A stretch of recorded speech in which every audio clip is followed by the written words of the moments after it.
우리 옆 사람과 함께 인사합시다. 사랑하고 축복합니다. 사랑하고 축복합니다.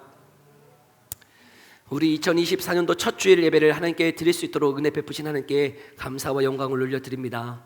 여러분, 이 주일 예배 가운데 또 일상의 평범한 주일일 수 있지만 이 첫 주일이 정말 주님 앞에 기쁨이 되어지는 예배 되어지기를 간절히 소망합니다. 그래서 한 해 동안 정말 우리에게 꿈꾸게 하시고 소망하는 그 말씀을 가지고 나아갈 수 있는 이 예배의 시간 되기를 소망합니다.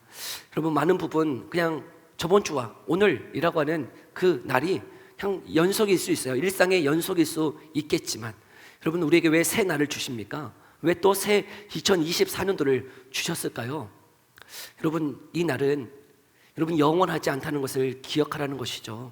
여러분, 이 삶이 영원하지 않아요.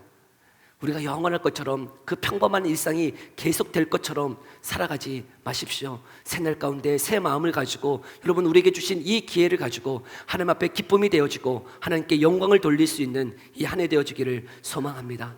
우리의 인생이 평범한 일상의 연속이 아닌 새날 가운데 새 마음을 가지고 새롭게 나아갈 수 있는 이 시간 되어지기를 소망합니다. 여러분, 우리의 인생 가운데요, 때로는 인생 가운데 막히는 일들이 있어요.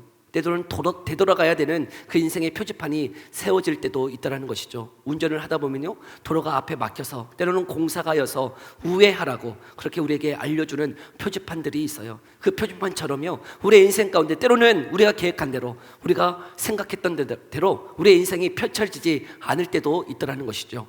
되돌아가는 때가 있어요. 멈춰야 하는 때가 있어요. 근데 그때 도대체 하나님이 원하시는 것이 무엇일까? 그런 일들을 통하여서 하나님은 우리 인생 가운데 어떤 일을 계획하시고 인도하고 계시는 것일까?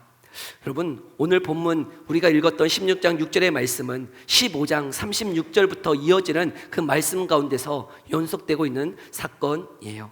여러분, 15장 36절부터의 그 말씀은 어떤 말씀이냐면 바나바와 바울이 세계 1차 전도 여행을 하고 돌아왔어요. 특별히 갈라디아 지역을 전도하고 돌아왔을 때에 여러분, 어떤 문제가 발생했냐면 우리가 저번 주에 살펴보았듯이 그 사도행전 15장에 보면 예수님을 믿음으로만 구원을 받느냐 하는 문제가 거론되었던 것이죠.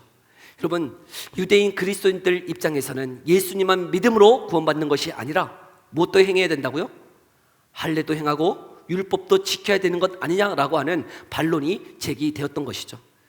예수님만 믿음으로 구원받는 것이 아니라 예수님도 믿고 우리가 거룩하게 할례도 행하고 율법도 지켜야 구원받는 것이다 라고 하는 이 문제 때문에 안디옥 교회 안에 많은 문제가 있었어요. 이 문제를 가지고 예루살렘 교회에, 예루살렘에 있는 사도들과 장로들에게 이 문제를 해결해 달라고 안디옥 교회가 요청합니다. 그래서 예루살렘 교회 안에 사도들과 장로들이 모여 이 일을 변론하기 시작했어요. 토론하기 시작했습니다. 근데 결론이 무엇이에요? 예수님을 믿음으로만 구원 받는다는 것이죠. 이제 이 결론의 이 이야기를 가지고 이 바나바와 바울은 다시금 1차 전도 여행을 했던 그 교회들에게 이 사실을 알려줘야만 했던 것이죠. 지금처럼 무슨 카톡을 할 수 있거나 문자로 알려줄 수 있는 게 아니기 때문에 다시금 가서 정말 예수님을 믿음으로만 구원받는 것이다 라고 하는 것을 그들에게 알려줘야 했어요. 그래서 2차 전도 여행을 계획하게 되었습니다. 그런데 이 바나바와 바울 사이에 무엇이 있냐면 다툼과 싸움이 벌어지고 있다는 것이죠. 무엇 때문이었을까? 우리 15장 37절과 39절까지의 말씀을 함께 읽어볼까요? 37절부터 39절까지의 말씀이에요. 함께 읽어봅시다. 시작! 바나바는 마가라 하는 요한도 데리고 가고자 하나 바울은 밤빌리아에서 자기들을 떠나 함께 일하러 가지 아니한 자를 데리고 가는 것이 옳지 않다 하여 서로 심히 다투어 피차 갈라서니. 아멘. 여러분, 지금 바나바와 바울이 수행원을 데리고 가는 그 문제 때문에 어떤 일이 있는 거예요? 다투고 갈라서게 되는 그 일이 벌어지고 있다는 거예요. 바나바는 누구를 데리고 가고 싶다는 거예요? 마가 요한을 데리고 가고 싶다는 거예요. 근데 그 마가 요한이 1차 전도 여행 때 수행원이었는데 어떤 일인지 분명하게 알 수 없으나 그 전도 여행을 다 마치지 아니하고 도중에 예루살렘으로 돌아간 일이 있었어요. 근데 그 일 때문에 바울은 그 마가 데리고 가고 싶다는 거예요? 안 된다는 거예요? 안 된다는 거예요. 바울은 왜 안 된다는 거죠? 이 마가 요한 데리고 가면 우리가 복음을 전해야 되는 이 중요한 일에 걸림돌이 된다는 것이죠. 언제 또 이 사람이 마음이 바뀌어져서 돌아갈지 모르는데 이 사람 데리고 갈 수 없다라고 이야기하는 거예요. 바나바는 그래도 데리고 가자는 거죠. 저 같은 심정을 가졌던 것 같아요. 실패하고 무너져 있는 이 마가 요한 다시 한번 기회를 주자는 것이죠. 이에게 기회를 주자. 여러분, 바나바는 별명이 위로의 아들이에요. 위로의 아들. 그래서 이 바나바는 누구도 관심 가지 않았던 바울조차도, 여러분 다소에 있었던 바울조차도 다시 한번 자기의 사역 가운데 함께 동참하게 했던 사람이 누구였습니까? 바나바였어요. 누구도 관심 가지 않았던 바울을 끄집어내어서 함께 동역하도록 했던 사람이 바나바. 그러면 바울 입장에서 바나바가 스승과도 같은, 영적 멘토와 같은 이 바나바가 마가 데리고 가자라고 하면 그럼 바울이 어떻게 대답해야 될 것 같아요? 내 마음은 안 드는데 영적 멘토인 스승이 그렇게 얘기하니까 그렇게 데리고 갑시다. 그렇게 할 법도 한데요. 바울은 강직한 사람이었어요. 그런 거 용납이 안 돼요. 사역에 있어서 어떤 잘못도 용납할 수 없는 사람이 바로 이 바울이었던 것이죠. 많은 성경학자들은 누가 잘했냐, 누가 잘못했냐 뭐 이런 거 가지고 서로 토론해요. 여러분, 누가 잘했습니까? 누가 우리 편입니까? 여러분 같으면 누구에게 지지할 것 같아요? 두 사람 다 똑같은 거죠. 두 사람 다 똑같은 거예요. 여러분, 믿음의 거장과 같은 두 사람, 바나바와 바울이지만 그 안에 뭐가 있습니까? 연약함이 있어요. 약함이 있어요. 한계가 있다는 거예요. 모자람이 있어요. 여러분, 둘 다 무엇을 위해서 지금 하자는 거예요? 주의 복음을 위해서 열심히 한번 해보자는 것 아닙니까? 주의 복음을 전하는 데 있어서 무슨 진리냐 비진리냐 그거 가지고 싸우나요? 지금 예수 그리스도만 믿음으로 구원받느냐, 이신칭이냐, 아니다 율법을 지켜야 된다 그것 가지고 지금 싸우고 있는 거예요? 아니요, 거기에는 일치가 있어요. 진리에 있어서 그들의 마음이 갈라선 게 아니라는 거죠. 근데 무엇에 있어서? 복음을 전함에 있어서 어떤 반법론, 이 마가를 데리고 가냐 마냐, 여러분 그게 뭐 얼마나 중요하다고. 여러분 그것 가지고 서로 다투고 어떻게 되어져요? 갈라서게 되어지더라는 거죠. 여러분, 이후에 이 바울이 바나바를 만났는지 안 만났는지 여러분 성경에 기록이 없어요. 이제 바나바는 사라져요. 이 성경 속에서 사라집니다. 위로의 아들이라고 하는 바나바가 이 바울과는 전혀 관계가 없는 사람이 되어지고 말았던 거죠.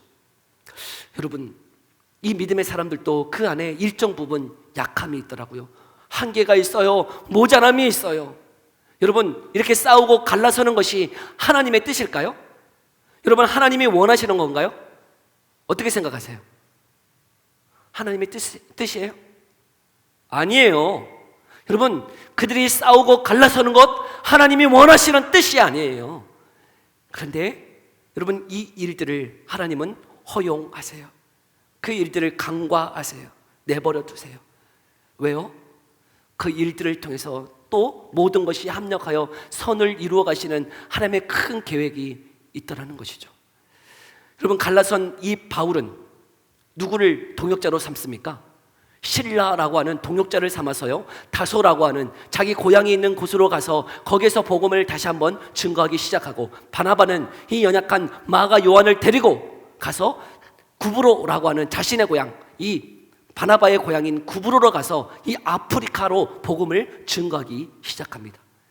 여러분, 싸우는 것, 그들이 갈라서는 것 하나님의 뜻은 아니지만, 여러분 그들이 갈라섬을 통해서 어떻게 되어진 거냐면 선교팀이 두 팀이 된 거예요. 여러분, 선교팀이 두 팀이 된 거야. 원래 한 팀이었는데. 얼마나 감사해요. 두 팀으로 복음이요 더 빠르게 확장하게 되어진 것이죠. 그리고 여러분, 이 마가 요한은 나중에 어떻게 되어지냐면 바울에게 있어서 너무나 소중한 사람으로 자라가 있었다는 것이죠. 우리 디모데 후서의 말씀을 함께 볼까요? 디모데 후서 4장 11절이에요. 함께 읽어봅시다. 시작.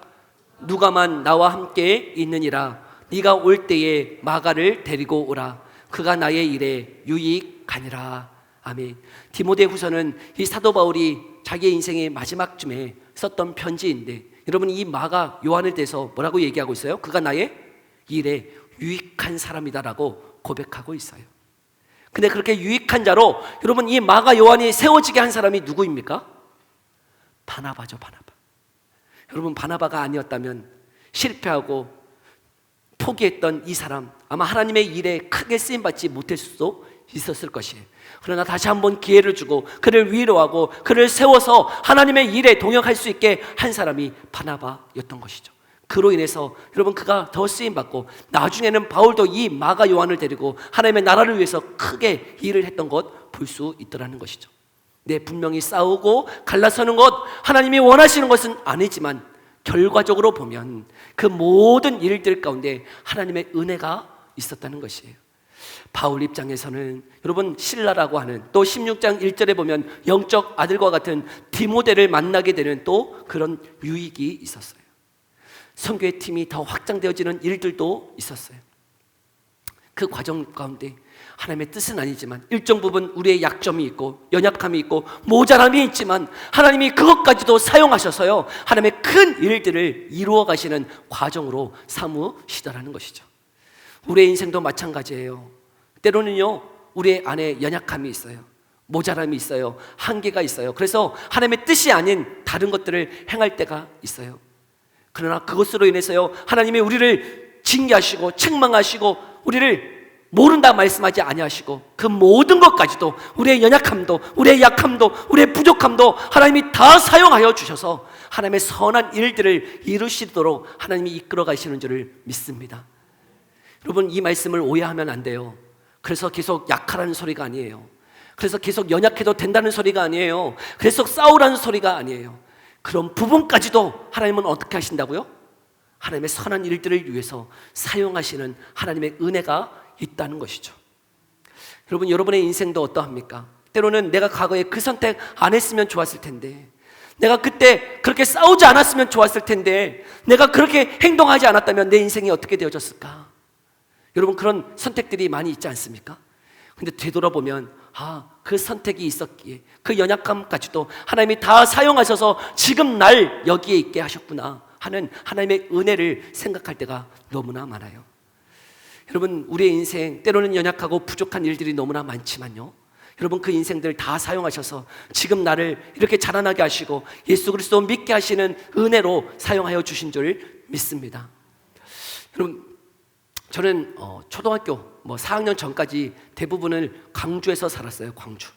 광주에 이제 저희가 다녔던 모 교회가 있어요. 근데 초등학교 5학년 때 아버지가 이렇게 회사 때문에 이동해야 돼서 전주로 이렇게 오게 되어졌어요. 그래서 이제 전주에서 교회를 다녔고 여기서 신앙생활을 청소년 시기를 다 보냈던 것이죠. 여기서 청소년을 다 보내고 이제 대학을 진학하게 되어졌어요. 그리고 다시금 제 모교회, 광주에 있는 모교회를 가게 됐어요. 모교회를 갔었을 때 제가 어렸을 때 있었던 친구들, 그때 누님들, 형님들 다 있었어. 계속 거기 다녔던 거예요. 계속 다니고 거기 있었어요. 그래서 청년 때 또 가서 이렇게 만나서 너무나 좋았어요. 근데 교제하면서 깨달은 게 있었어요. 하나님이 나를 이 전주 가운데 그 신앙생활을 할 수 있도록 하신 것이 얼마나 큰 은혜였는지를 여러분 제가 청년이 되어서 그 광주 교회를 갔었을 때 알았어요. 그들의 신앙이, 그들의 모습이 어떠했는지 제가 보면서 느꼈어요. 왜냐하면 저는 이 전주에서 저를 가르쳤던 전도사님 지금도 교제해요. 저 순창에 있고 지금 저기 김제에 있고 하는 목사님들 지금도 교제하고 있는 그 귀한 목사님 밑에서 여러분 6년이라고 하는 세월 동안 그 신앙을 너무나 깊이 깨달았고 알게 해주신 그 은혜가 있었기 때문에, 근데 광주에 가서 보니까 내가 저기 있었다면 지금의 내 신앙을 갖지 못했었겠구나 하는 것 볼 수 있었어요. 하나님이 은혜를 베풀어 주셔서 그 모든 과정 가운데 나를 전주로 오게 하셨고, 또 전주 가운데 또 신학을 공부하게 되고 또 해병대를 가게 되고, 근데 해병대에서 아내를 만나게 되고 얼마나 감사한지요. 아내도 만나게 되고 또 유학하게 되는 그 모든 과정들을요 하나님이 다 인도하시다라는 것이죠. 여러분 우리의 인생 때로는 실패 같고 내가 왜 여기에 와야 되고 내가 왜 이렇게 해야 되는지 다 알지 못하지만 그 모든 과정들 하나님이 사용하시고 하나님이 인도해 주신 줄을 믿습니다. 때로는 내가 연약하고 내가 부족해서 그때 선택을 잘못한 선택이다 할지라도요 여러분 그것까지도 하나님이 사용하셔서요 모든 것이 합력하여 하나님의 선을 이루어 가시는 일에 사용해 주시는 줄을 믿습니다. 네, 바울과 바나바 싸워서 갈라서는 것 하나님의 뜻은 아니에요. 하나님이 원하시는 일이 아니라고요. 그러나 그것까지도 하나님은 은혜를 베풀어 주셔서 하나님의 복음이 확장하는 그 일에 그 모든 것들을 사용하고 계십니다. 그런데 또 6절부터 우리 10절까지의 말씀을 보니까 하나님이 그 인생 가운데 또 어떻게 인도하고 계시는가, 우리 6절의 말씀 함께 읽어볼까요? 6절의 말씀 함께 읽어봅니다. 시작. 성령이 아시아에서 말씀을 전하지 못하게 하시거늘 그들이 부르기아와 갈라디아 땅으로 다녀가. 지금 이 바울과 실라라고 하는 이 사역자들이 어디를 가고 싶냐면 그 당시에 아시아라고 불려지는 이 터키 지역, 그래서 에베소가 있는 그 지역에 가고 싶었어요. 근데 그 길을 그곳으로 가고 싶은데 성령께서 어떻게 하고 계세요? 계속 막으시고 계세요. 7절에도 분명하게 얘기하는 것은 예수의 영이 허락하지 아니하시니라 라고 말씀하고 있어요. 성령께서요 그 바울이 원하는 이 아시아라고 불려지는 에베소에 가고 싶은데 하나님이 계속 그 길을 막으시는 거예요. 도대체 어떻게 막으셨는지는 다 알 수 없어요. 어떻게 그 도시에서 법적으로 무슨 문제가 있어서 막았는지, 사람을 통해서 막았는지 다 알 수는 없지만 하나님이 그 길을 막으시는 것이죠. 그래서 어디로 인도하게 하십니까? 우리 9절과 10절의 말씀인데요 함께 읽어볼까요? 9절과 10절이에요. 함께 읽어봅시다. 시작. 환상이 바울에게 보이니 마게도냐 사람 하나가 서서 그에게 청하여 이르되 마게도냐로 건너와서 우리를 도우라 하거늘 바울이 그 환상을 보았을 때 우리가 곧 마게도냐로 떠나기를 힘쓰니 이는 하나님이 저 사람들에게 복음을 전하라고 우리를 부르신 줄로 인정함이러라. 아멘. 환상 가운데 어디로 하나님이 이끄시는 것을 알게 되어져요. 마게도냐. 마게도냐는 유럽의 첫 관문이에요. 유럽의 첫 관문 빌립보가 있고 데살로니가가 있고 아테네, 고린도가 있는 그 지역이에요. 하나님이요 그 유럽으로 하나님이 이 바울과 실라를 인도하시는 것 느꼈다는 것이죠. 그러나 여러분 자신들이 가고 싶은 곳은 어디인데? 아시아인데 하나님이 인도하시는 것은 유럽이어서 그 유럽 지역으로 먼저 가서 복음을 증거하기 시작했다는 것이죠. 하나님은 왜 바울과 실라를 유럽으로 인도하고 계신 것일까요? 여러분 유럽은 초대 교회사로부터 근현대사까지 유럽의 그 교회사가 2000년 동안 약 2000년 동안요 이 교회를 이끌어온 곳이 바로 유럽이에요. 특별히 종교 개혁을 통해서 그 유럽에 있는 거대한 거장, 믿음의 거장들이 태어나서요 여러분 교회가 굳건하게 서갈 수 있도록 했던 것이 바로 유럽이었던 것이죠. 하나님은 그 유럽을 향한 마음이 있기에 그 바울과 실라를 인도하셔서 원하는 것은 바울과 실라가 원하는 것은 아시아이지만 하나님이 이끄셔서 유럽으로 향하게 하셨다는 것이에요. 여러분 우리의 인생도 마찬가지예요. 우리가 계획하고 우리가 소망하는 일들이 있을 것이에요. 그러나 내 원대로 내 뜻대로 우리의 모든 삶이 되어지지 않다라는 것이죠. 여러분 그 모든 걸음을 누가 인도하십니까? 하나님이 인도하고 계시는 줄 믿습니다. 잠언 16장 9절에 이렇게 말씀하고 있네요. 우리 함께 읽어볼까요? 잠언 16장 9절이에요. 함께 읽어봅니다. 시작. 사람이 마음으로 자기의 길을 계획할지라도 그의 걸음을 인도하시는 이는 여호와시니라. 아멘. 믿으십니까? 우리가 새해에 아마 여러분들 많은 소망, 많은 계획 가지고 계실 거예요. 근데 그 소망대로, 그 계획대로 우리의 인생이 다 이루어집니까? 아니요. 대부분 우리 계획대로 여러분 이루어지지 않을 때가 너무나 많다는 거예요. 우리가 의지가 없어서가 아니에요. 우리가 힘이 없어서가 아니에요. 때로는 그 길을 막을 때도 있고요. 그 길이 열려지지 않아서 그렇게 되지 않을 때도 너무나 많다는 거예요. 우리의 진로나 우리의 결혼이나 여러분 우리의 삶의 그 모든 부분마다 여러분 우리의 뜻대로 내 계획대로 내가 소망하는 대로 되지 않은 많은 부분들이 있어요. 막혀져요. 열려지지 않아요. 근데 또 열려지는 그 부분들이 있어서 그 길로 나아갈 때 그것이 하나님의 뜻이었구나 발견할 때도 너무나 많다라는 것이죠. 때로는 우리의 약점 때문에 여러분 막혀질 때도 있고 때로는 상황과 환경적으로 그 일들이 막혀질 때도 있다는 것이죠. 근데 분명히 알라는 거예요. 여러분 그 길을 누가 인도하신다고요? 하나님이 인도하고 계시는 줄 믿습니다. 지금 내가 너무나 답답해요. 모든 것이 막혀서 답답해요. 어려워요. 절망해요. 그러나 포기하지 마십시오. 하나님은 우리의 모든 삶 인도하고 계시는 줄을 믿습니다. 우리의 모든 삶 하나님이 책임지시고요, 하나님이 이끌어가고 계시다는 것이죠. 여러분, 이 진리를 여러분의 자녀들에게 가르칠 수 있습니까? 여러분의 자녀들의 삶도 여러분의 계획한 대로, 여러분이 생각하는 대로 걸어가지 아니하고 하나님이 주인 되셔서 그 삶 하나님이 이끌어 가시는 줄을 믿으십니까? 근데요, 목사님 저도요, 그것을 잘 신뢰하지 못할 때가 있었어요. 이제 제 첫째 아들이 이제 중학생이 됩니다. 중학생이 되는데 어느 날 이렇게 갔더니 엄마랑 막 싸우고 있어요. 아들과 엄마가 막 싸우고 있어. 막 애 울고 있고, 이제 하림이 둘째는 와서 아빠 빨리 오라고, 아빠 엄마랑 형이랑 싸운다고 막 난리가 났어요. 그래서 무슨 일인지 이제 가서 이렇게 살펴봤어요. 살펴봤는데 내용인즉슨 이제 중학생이 되는 이 첫째 아들이 축구 선수가 되고 싶다는 거예요. 그 전부터 뭐 축구 클럽에 가서 축구를 한 것도 없는데 축구 선수가 되고 싶다. 중학생이 됐는데 여러분 같으면 어떻게 이 아이에게 이야기하겠습니까? 그래서 그 싸움은 이제 진정시키고 아들을 따로 불러서 이제 얘기하기 시작했어요. 아들아, 중학생이 돼서 축구를 한다는 것이 얼마나 어려운지를 여러 가지 예를 들어서 설명해 줬죠. 뭐 1학년 때부터, 초등학교 1학년 때부터 클럽에 들어가서 6년 동안 그렇게 훈련을 하고 중학생이 돼서 그 축구를 해서 프로에 가는 선수가 몇 명이나 있을까? 초등학교 1학년 때부터 약 10년 동안 열심히 훈련해서 프로에 가는 선수가 몇 명이 있을까? 여러분, 몇 프로가 프로에 갈까요? 몇 프로가?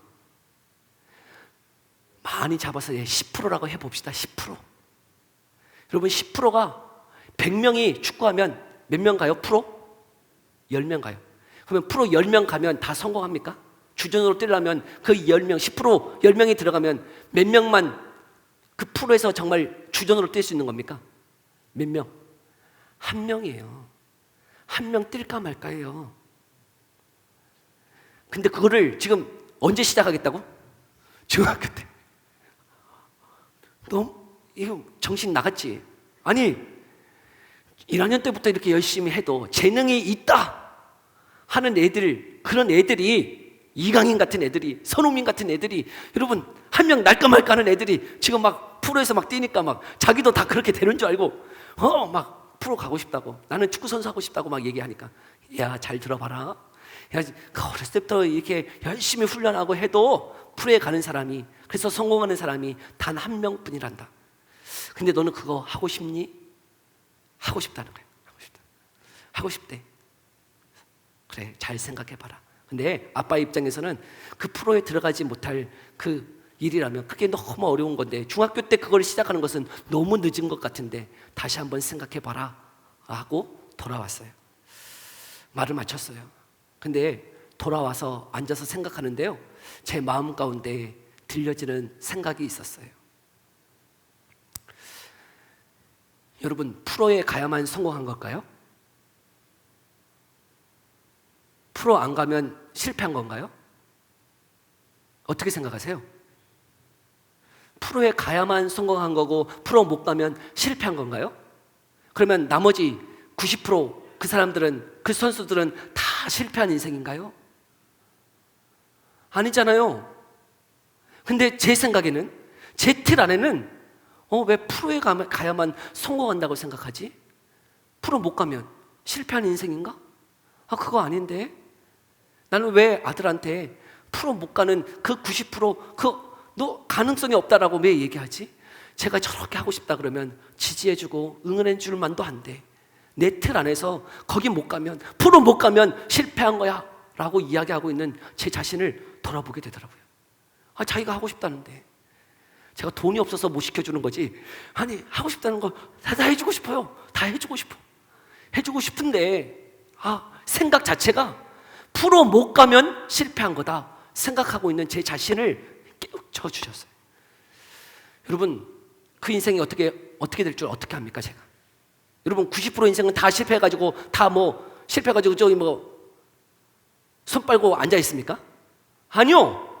90%도 다 어떻게 살아가고 있는 거예요? 자기 인생 가운데 여러분 자기 밥 먹고 살아가요. 자기 인생에 또 길이 펼쳐져요.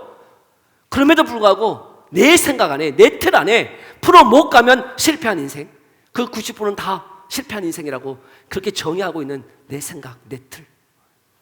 여러분 그 걸음걸음을 누가 인도하고 계세요? 여러분 그 걸음걸음을 하나님이 인도하고 계시는 줄 믿습니다. 믿으세요? 여러분의 자녀들, 여러분 때로는 우리 아들과 같은 그런 자녀들이 있을 수 있어요. 때로는 너무나 무모해 보이는 것들을 도전하고자 하는 아들들이 있어요. 여러분 우리는 경험이 있다고 생각해요. 내 이성이 있어서 나는 바른 판단을 한다고 생각해요.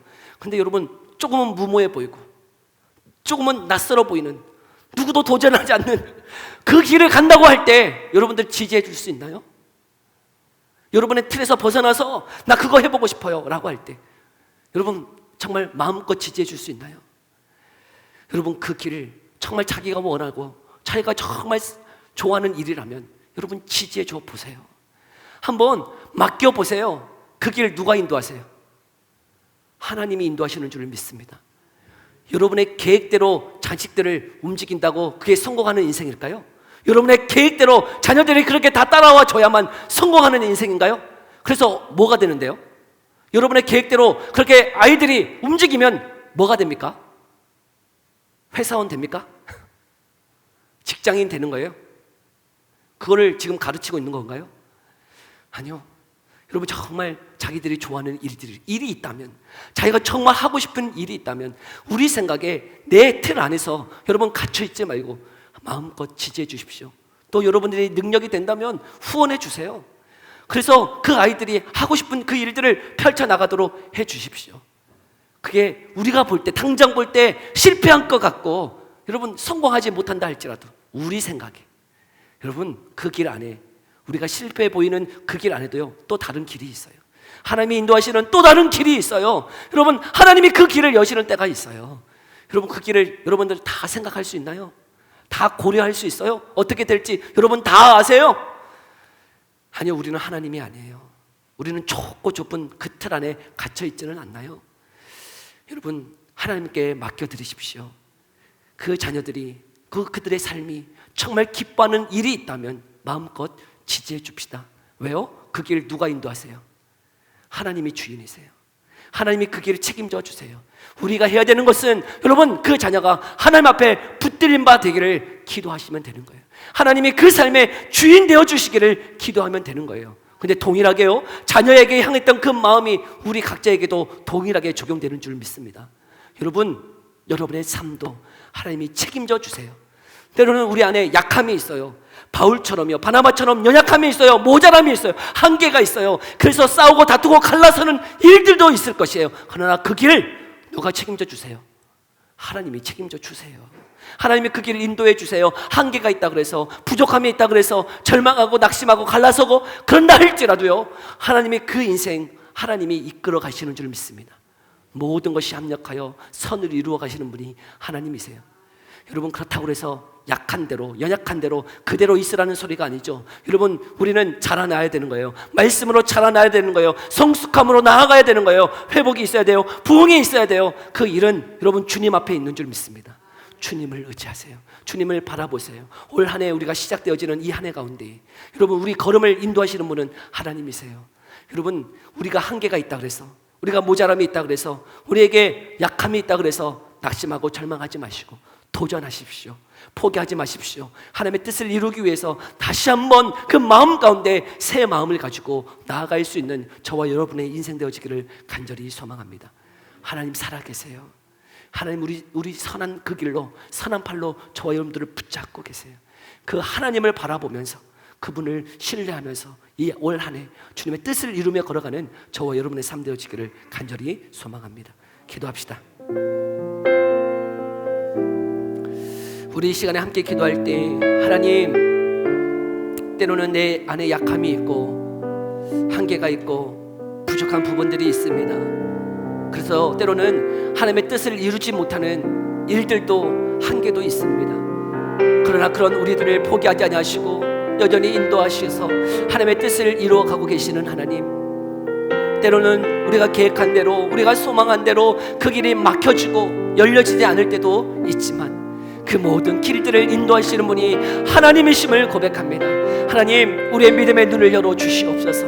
살아계시고 우리의 삶을 인도하고 계시는 그 하나님을 신뢰하며 의지하며 걸어가는 올 한 해가 되게 하여 주시옵소서. 또한 우리의 눈도 열려주셔서 우리 자녀들을 향한 하나님의 계획이 있는 줄 알고 우리 자녀들에게도 주님의 뜻을 이루며 걸어갈 수 있도록 그렇게 기도하며 걸어가는 부모가 되어주도록 은혜 베풀어 달라고 우리 이 기도 제목 가지고 함께 기도하며 나아갑니다. 기도하겠습니다. 살아계신 하나님 감사합니다.